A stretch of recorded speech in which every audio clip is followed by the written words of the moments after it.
ஒரு நாள் இயேசு கிறிஸ்து மக்களுடன் உட்கார்ந்து அவர்களுக்கு தேவனுடைய ராஜ்யம் பற்றி போதித்துக் கொண்டிருந்தார்.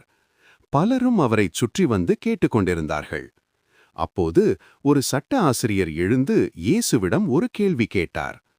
ஆண்டவரே, நித்திய ஜீவனை அடைய நான் என்ன செய்ய வேண்டும் என்று. அதற்கு இயேசு அவரை நோக்கி மெதுவாக சிரித்தார். நியாயப்பிரமாணத்தில் என்ன எழுதப்பட்டிருக்கிறது? நீ அதை எப்படி வாசிக்கிறாய் என்று கேட்டார். அதற்கு அந்த மனிதன் பதிலளித்தான், உன் தேவனாகிய கர்த்தரை உன் முழு இருதயத்தாலும் ஆத்துமாவாலும் பலத்தாலும் சிந்தையாலும் நேசி, உன் அயலானையும் உன்னைப் போல நேசி என்று அந்த மனிதன் சொன்னார். அதற்கு இயேசு சொன்னார், நீ சரியாக சொன்னாய்.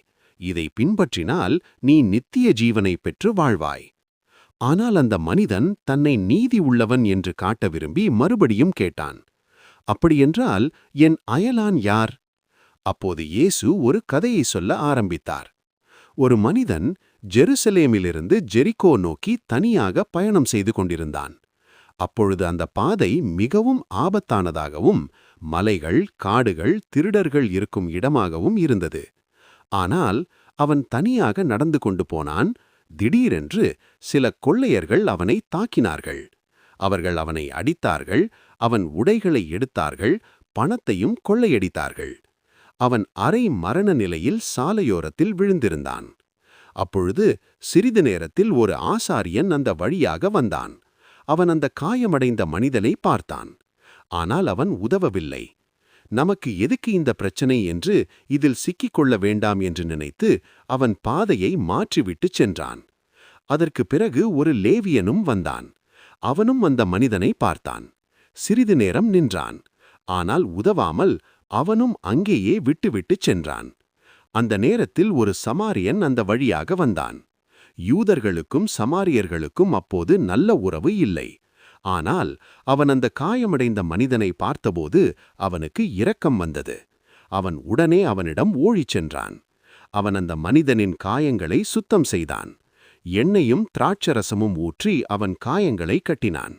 பிறகு அவனை தனது கழுதையின் மீது ஏற்றி ஒரு விடுதிக்கு கொண்டு சென்றான். அந்த இரவு முழுவதும் அவனை கவனித்துக் கொண்டான். அடுத்த நாள் காலை சமாரியன் விடுதி உரிமையாளரிடம் சென்று பணம் கொடுத்து சொன்னான், இந்த மனிதனை கவனித்து பாருங்கள். இன்னும் செலவிருந்தால் நான் திரும்பி வரும்போது கொடுக்கிறேன் என்று சொல்லிவிட்டு அவனை விட்டுவிட்டு போனாலும் அவனை மறக்கவில்லை. இயேசு அந்த கதையை முடித்து அந்த சட்ட ஆசிரியரிடம் ஒரு கேள்வி கேட்டார். இந்த மூவரில் யார் அந்த காயமடைந்த மனிதனுக்கு அயலான்? அதற்கு அந்த மனிதன், அவனுக்கு இரக்கம் காட்டியவன்தான் அந்த அயலான் என்று பதிலளித்தான். அதற்கு இயேசு சொன்னார், நீ சரியாக சொன்னாய். இதை பின்பற்றினால் நீ நித்திய ஜீவனை பெற்று வாழ்வாய்.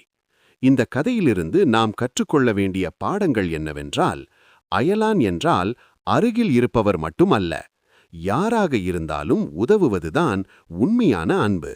ஜாதி, மதம், நிலை எதையும் கடந்து கருணை காட்ட வேண்டும்.